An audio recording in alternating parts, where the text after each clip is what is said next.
If I want to clean my keyboard, can I put it in the dishwasher? Who asked that question?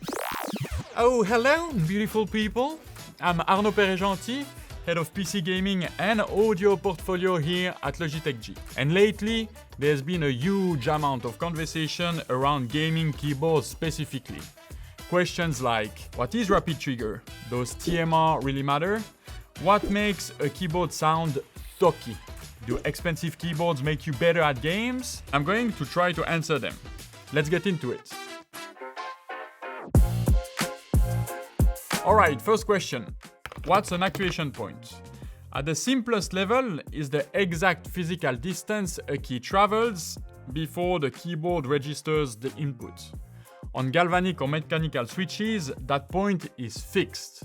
So you'll press a key, it reaches a predefined distance in the hardware, usually 2mm on standard galvanic keys, and then it fires.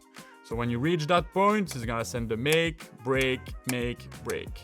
But analog keyboard continuously measure the position of this key in its vertical travel. That unlocks adjustable actuation, rapid trigger, key priority SOCD, multi-point actuation, etc., and significantly greater precision overall.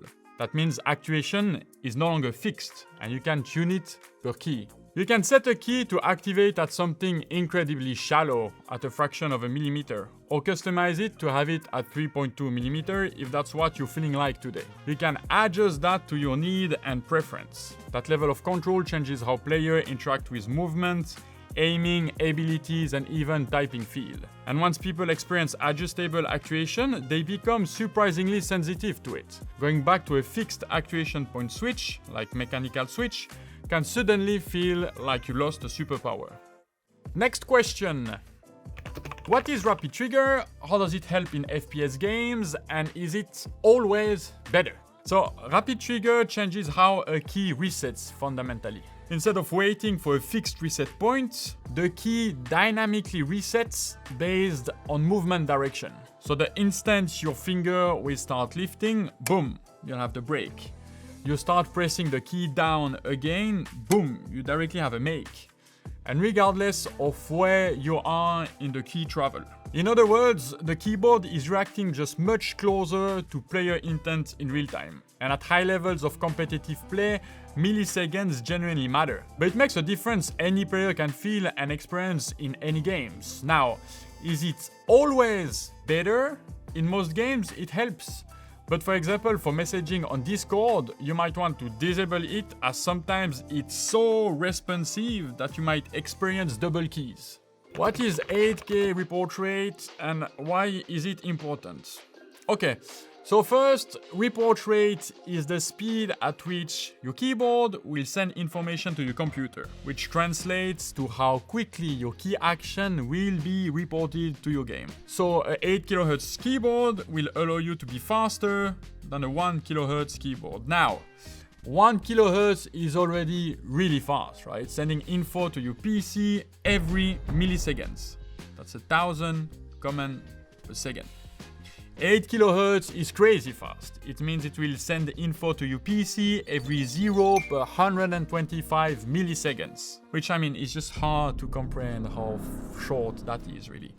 Something that goes along with this report rate that is really important is the scan rate on your keyboard, which is the speed at which each of your keys on your keyboard are being scanned. That's a little bit technical, but it's really important. In our latest keyboard, we have what we call a true 8 kHz report rate, which means that both the report rate, so the communication between your keyboard and your PC, and the scanning rate, so the speed at which your keys are being scanned on your keyboard, is at 8 kHz. And that really guarantees the shortest latency possible end-to-end between your finger action and when your PC will receive your key command. Having 8 kHz report rate, for example with a lower scan rate, so 8 kHz with 1 kHz scan rate, would diminish significantly the benefit of 8 kHz report rates. In any case, when it comes to Logitech G, 8 kHz means, boy, that's lightning fast. Does using an expensive keyboard make you a better player?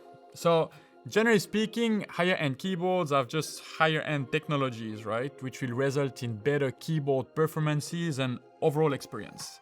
Will you all of a sudden win the esport tournaments of your dream? Maybe, but maybe not. But it will remove some of the hardware bottlenecks and give you the confidence that you have the best gear possible under your fingers.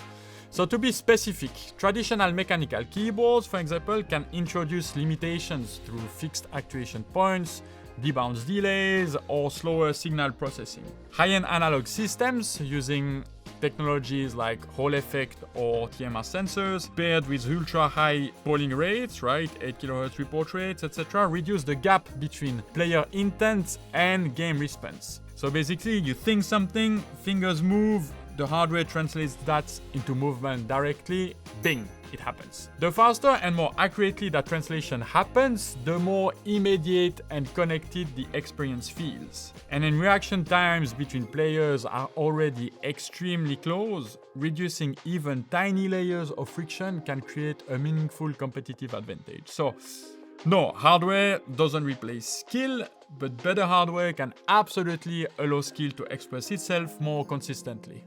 If I want to clean my keyboard, can I put it in the dishwasher? Nope.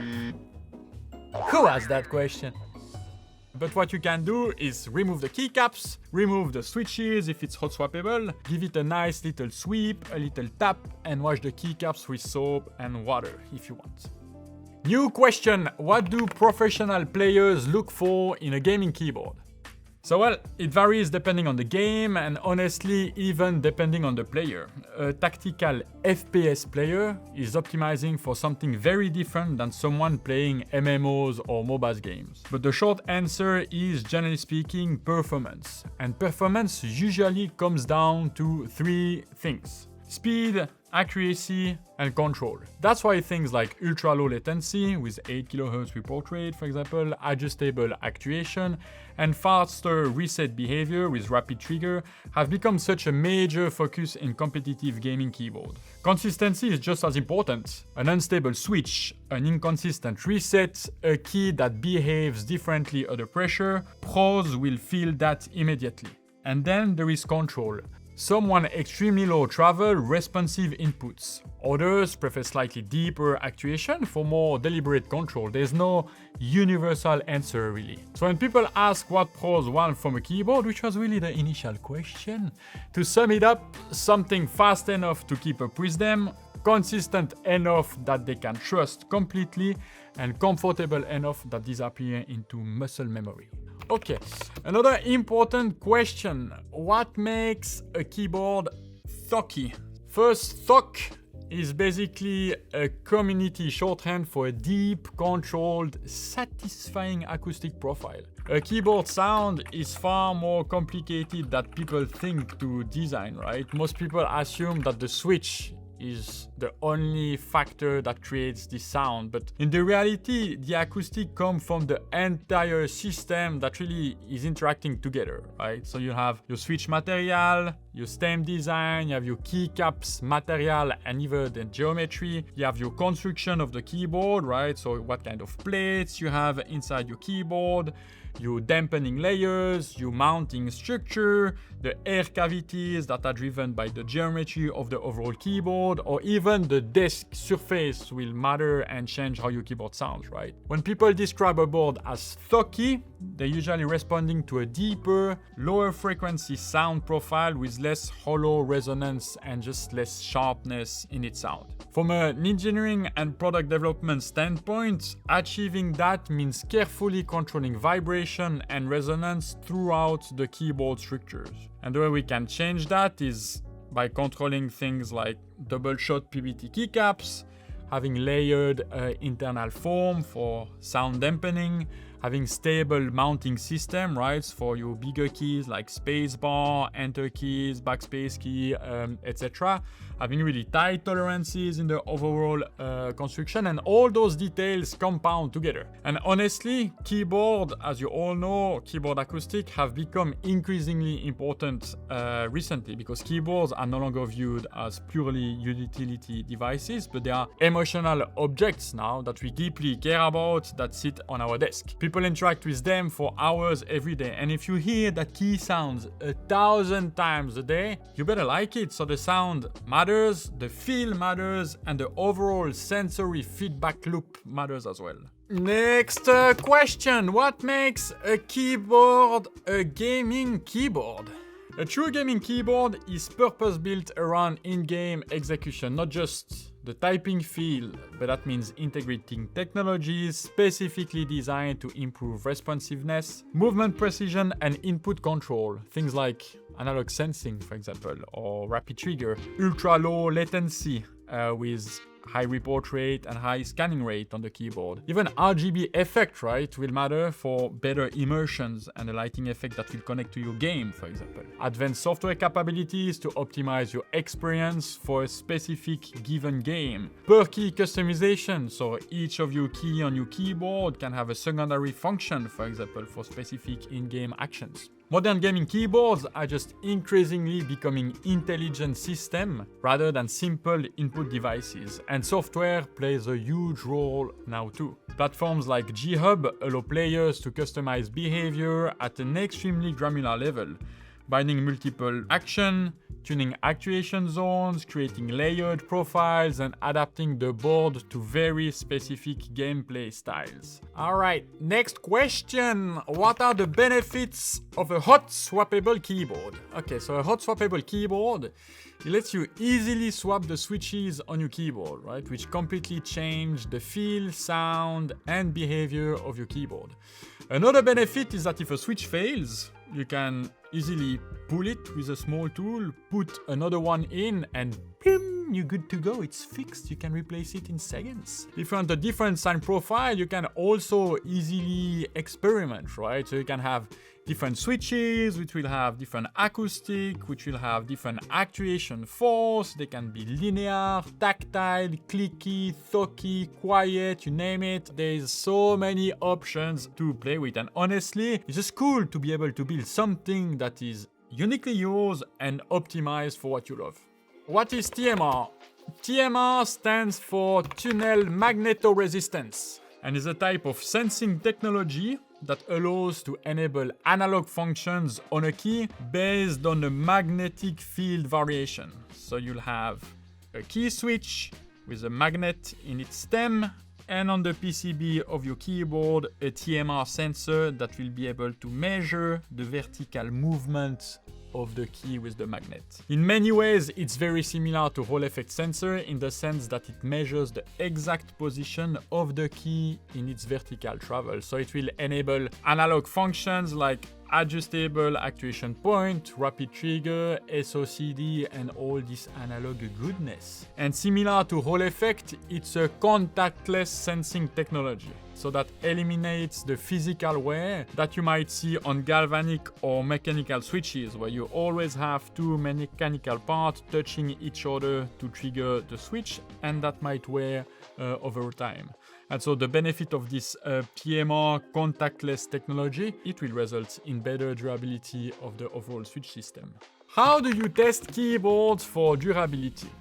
Okay, so there's the traditional side of durability testing. We do a lot of tests, stress testing, repeated actuation testing, environmental testing, material fatigue testing, and so on. But one of the biggest durability advantages of analog magnetic systems is the contactless architecture itself. Traditional switches rely on physical metal contacts touching over millions of cycles. Over time, those contacts can wear down and become inconsistent. Analog magnetic sensing removes that physical contact entirely, which dramatically improves long-term consistency and reliability, especially over very high usage cycles. Okay, final question! What's your technique for maintaining such a well-groomed mustache? I'm glad someone asked. dedicated mustache scissors. Second, symmetry is mostly a myth. Then third, just no wax. Keep it 100% organic. Anyway, I'm Arnaud Perret-Gentil, head of PC gaming and audio portfolio here at Logitech G. Hopefully this helped answer some of the big questions floating around the keyboard community right now. Thanks for watching. Please keep the questions coming and we'll answer them in the next one.